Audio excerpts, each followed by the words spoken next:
Hello, and welcome to The Gray Area, where I give interviews with developers, talk about gaming news and reviews, and focus on the interrelationships between gamers. My name is Genesee Gray, and this is the 101st episode in a weekly series called CastAR. Here with me is engineering consultant Jeri Ellsworth of Technical Illusions. Hi, how are you? Good, how are you? Wonderful. Excellent. Last episode for the listeners was an interview with producer, editor, filmmaker Shannon Sun Higson. And today is Thursday, June 27th. We're going to talk with Jeri about innovation, glasses, and what she's been up to. And audience questions will be at the end, so hang on to them. And first question is, what is your news of the week? What's going on in your world? Well, I just got through with an interview for a book about makers at work. They're interviewing makers, trying to figure out what their secret is and how they can apply that in the work environment. It was a lot of fun. Very nice. You're quite the busy lady lately. Yeah, a lot of stuff going on. Yeah, well, that's good. Okay, so a brief review for those who didn't catch the other show that we did together. Basically, I'm summing you up as a self-employed go-getter, race car driver, sneaker into cons with light-up badges and guitars, who designs computer chips, gadgets, and works at Valve at one point, and now that's how I found you. So how would you sum up like your past accomplishments for those who may not know who you are? All the way back to when I was a kid, or? Just like a paragraph. Okay. So I've been a lifelong tinkerer ever since I was a kid. I invented things. I started off by tearing things apart. And now I do it as a career. I invent things, build products and toys, design chips, and I'm also a hobbyist, kind of an amateur scientist. So often I'll post YouTube videos about kind of interesting science stuff that I've been able to reproduce at home. So, you know, oftentimes I'll try to do things at home that people think is impossible, like make my own microchips. At home. I love that. At home. I notice people link things on your Facebook page a lot and say, hey, can you improve this? Do you ever do any of that stuff? Very rarely. You know, my hobby projects are usually are driven by things that are interesting me at the time. You know, sometimes it might be a political statement will drive me into doing some kind of project. Like I made a homemade TSA body scanner, just kind of, yeah, just kind of in protest of like all these body scanners they were putting in the airports, and actually made one that worked. Did you put it in your doorway so anytime someone entered they had to go through?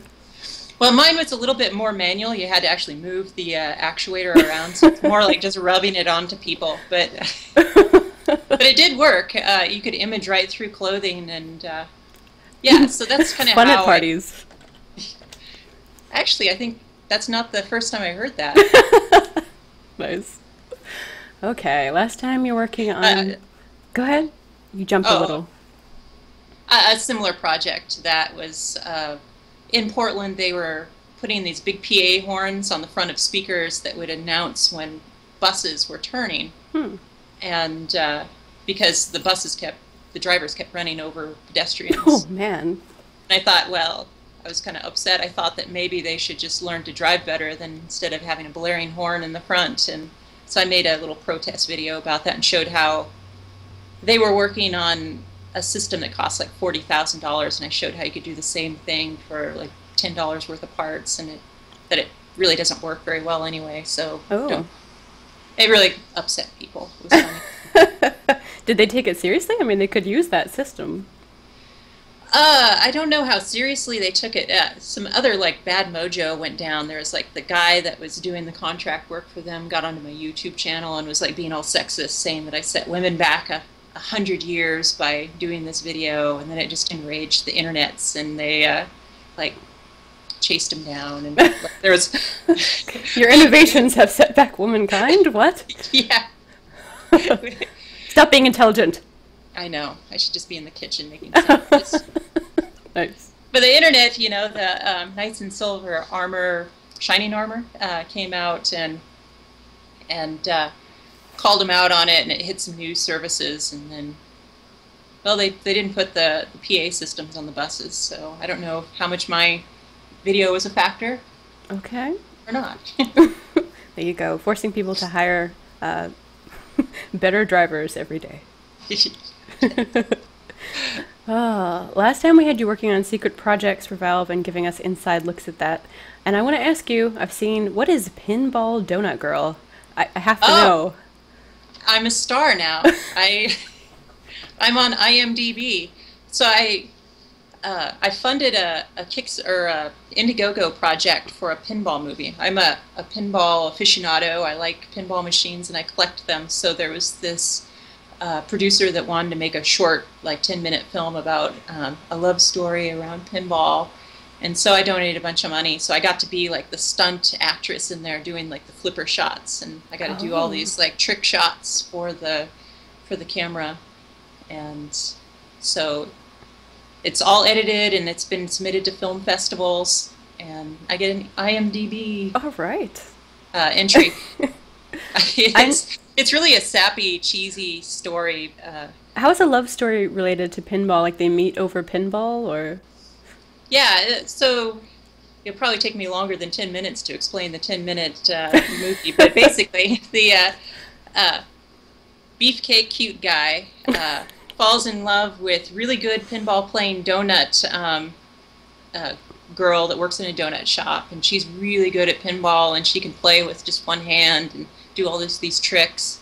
But she has a really jerk boyfriend, but she falls in love with good guy, but then falls out of love with good guy, jerk boyfriend's back in, but then good guy goes to pinball tournament, wins her over by playing really good pinball, and then they have this like romantic encounter at the pinball Not gonna think too hard about tournament. that. Okay. Yeah, might have to etch a sketch that one away. You go.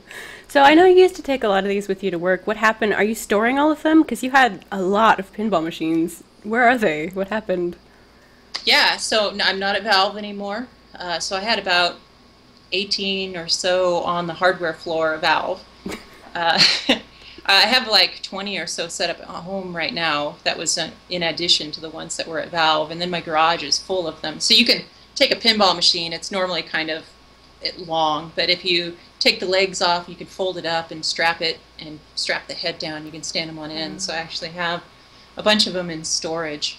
I had a business prior to going to Valve, which I gave up, which I'm bitter about that. But I had pinballs in local bars. Hmm. And so on the weekends, I'd go fix the machines and go hang out and visit the different bars. And then I'd collect the coins and I'd split the money with the bar. And it was actually pretty lucrative. Pinball's really, really hot right now. Yeah. People are rediscovering like kind of the kinesthetics of pinball. So it's kind of funny. They're like video games and pinball and all these things are cyclical. Like kind of feels like video games are kind of on a downward trajectory right now, and pinballs are on an upward trajectory. Interesting. Yeah, so you're seeing more and more of them out and about. But yeah, so they're all at my, actually, we'll probably get into it later, the discussion here, but a bunch of business partners' front lobby area, or front room of his house, all folded up. There's no room to set them up. That's a good friend.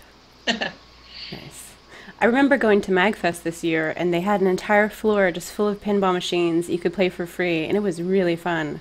I can see that that's a thing that you could definitely make some money off of, or people would want at cons or different events with large groups, because they are nice. Yeah, I really liked pinball when I was a kid. I worked at a bowling alley and played the machines there, and like the owner of the bowling alley kind of gambled on them. And so he was really good, and him and his buddies were good, and they would rack up a bunch of credits. But then after they decided whoever the winner was, which I don't know how it was, they'd let me play all the credits down. So I got into playing pinball machines, and then got a few in the 90s when I had a chain of computer stores, and I'd put them in my stores, and I just play them there. But at that time, pinball was kind of on a downswing, and they were really cheap to get, and you just get them anywhere. And then I sold my stores off and got rid of all my pinballs and arcade machines. And then 5 or 6 years ago, I'm like, I want a pinball machine again. And then I started looking around. They got really expensive.